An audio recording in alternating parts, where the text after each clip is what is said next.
Hello, my name is Norma Ramirez and I am going to talk about education in the United States of America. It is provided in public, private, and home schools. The state government set overall educational standards, often mandate standardized tests for K-12 public school systems and supervise, usually through a board of regents, state college, and universities. In most schools, compulsory education is divided into three levels: elementary school, middle or junior high school, and high school. Children are usually divided by age groups into grades, ranging from kindergarten 5 to 6 years old and first grade 6 to 7 years old for the youngest children, up to 12th grade 17 to 18 years old as the final year of high school. One of the most attractive features of the U.S. education system is the flexibility it provides through the number and diversity of institution types it encompasses. The diversity offers students options to specialize in a variety of academic disciplines and even gain employment training. The U.S. curriculum is typically quite broad, and students are expected to study a range of subjects like English, math, science, foreign languages, history, art, music, and physical education, all the way to grade 12. In the final 2 years of high school, students will typically have room in their schedule to take more than the required number of courses in areas that particularly interest them. USA universities place great significance on diversity, meaning classes will consist of students of different ages, religion, and ethnicities. This provides a stimulating and interesting learning atmosphere that motivates cross-cultural understanding and socializing. Most classes will have no more than 20 students, and the faculty member will take the time to get to know students and their strengths. Interactive and practical learning are the basis of American teaching. Professors are usually willing to spend time outside of class to offer further support. U.S. institutions of higher learning have traditionally looked for students who are academically accomplished but have something additional to add to their community. In this way, musicians, athletes, and activists have been granted a means by which to describe and showcase their achievements and interests. This has made for a complicated and time-consuming process when students apply to university. Campuses in the U.S. also offer an active social life with many clubs and organizations for students to meet other students with similar interests and further career opportunities. The United States spends more per student on education than any other country. In 2014, the Pearson Economics Intelligence Unit rated U.S. education as 14th best in the world. Hello everyone, my name is Francisco Lopez and I am going to talk about the educational system. Okay, one of the most attractive features of the United States higher educational system is the flexibility it provides throughout the number and diversity of institutional types and campuses. This diversity offers students options to specialize in variety of academic disciplines and even gain employment training.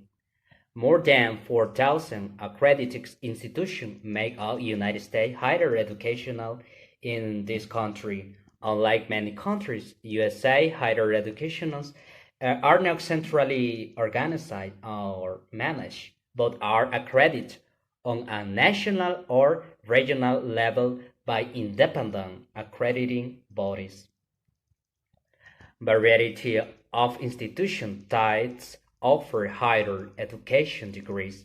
Liberal arts institutions, for example, offer courses in the arts, humanities, languages, and social and physical science.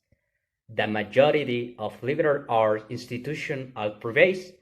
Private college and university are funded by combinations and endowments, give from alumni, research grant, and tuition fees. Private college and university are usually smaller than public institutions and can have a religious affiliation or be single-sex schools.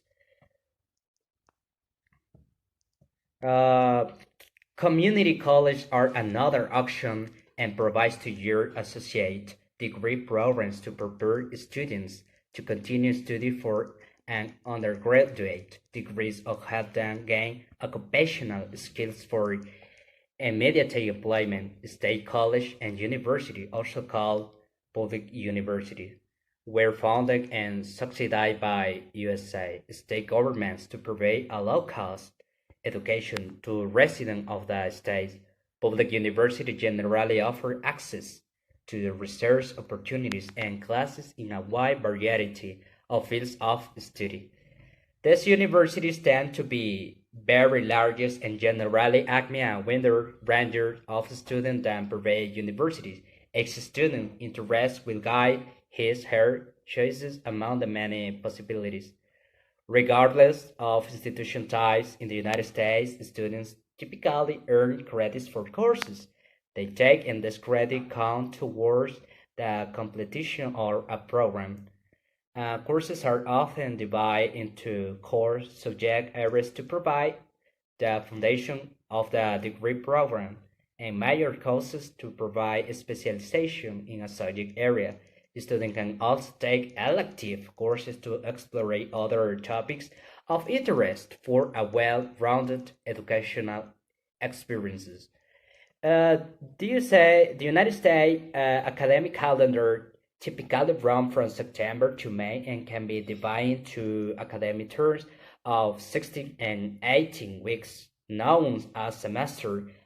Alternatively, some schools may operate on a quarter or trimester system of multiplied terms of 10 and 12 weeks. Its educational system in general consists of institutional types and credentials. For example, type of higher education institution, doctor research university, master comprehensive university and college, baccalaureate college, associate of art college, specialized institution, post-secondary vocational and technical schools, um, school living and higher educational credentials. And this is other, for example, high school diploma, certificates or bachelor of vocational, diploma sub bachelor of vocational, associate degree, bachelor's degree, first professional degree, post-bachelor's diploma, certificate, master degree, certificate of advanced study, educational specialist degree, and finally doctorate. Thank you. Hello, my name is Wendy Puerto, and I'm going to talk about the celebrations and holidays in the United States. Well, the United States, like other nations, sets aside a number of days each year to commemorate events, people, or public occasions. The holidays typically are marked by a general suspension of work and business activity, and by public or religious ceremonies. Number one, New Year's Day in January 5th. Americans celebrate the beginning of the new year at home with friends and gatherings form the tournaments of race parades in California to the giant gathering in New York's Times Square. Number two, birthday of Martin Luther King Jr., third Monday in January. On November 2, the 1983 President Ronald Reagan signed legislation establishing a legal holiday honoring Martin Luther King Jr., born in January 15. The 1964 Nobel Peace laureate and the individual most associated with the triumphs of the civil rights movement during the 1950s and 1960s. By the 1999, all the 50 states observed this holiday. Number three, African American in History Month. Each February, National African American History Month honors the struggles and triumph of millions of American citizens over the most devastating of obstacles, slavery, prejudice, and poverty, as well as their contributions to the nation's cultural and political life.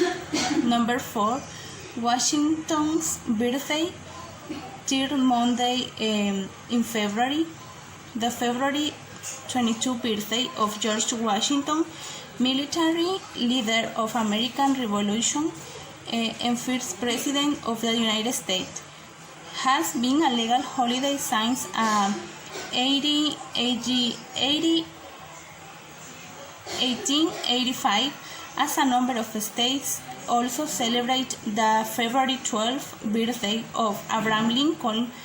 In the 60th president, some legislators advocating combining the two events into a single holiday. The final legislation retaining a Washington's birthday holiday, but many Americans now call the holiday President's Day. Number 5, National Women's History Month. Women's History Month, as recently as the 1870s, women's history was virtually as unknown topic in the K-12 curriculum in general public consciousness. Number 6, Memorial Day holiday. Last Monday in May, beginning after the 1861 and 65 Civil War, many states observed a May 30 holiday known as the Decoration Day, honoring the lives lost in the conflict, often by decorating their graves with flowers. After the First World War, these ceremonies were expanded to include the nation's war dead in every conflict. Number 7, Independence Day on July 4. The Independence Day holiday ceremonies, the adoption of the Declaration of the Independence by the Second Continental Congress on July 4, 1676. The holiday was already widely observed throughout the nation when Congress declared in the federal legal holiday in 1870. Okay, in the number 8, Labor Day, first Monday in September. First observed in New York City in September 1882, the Labor Day holiday commemorates the contributions of working men and women. In 1894, the President Grover Cleveland signed legislation establishing the federal holiday. Thank you.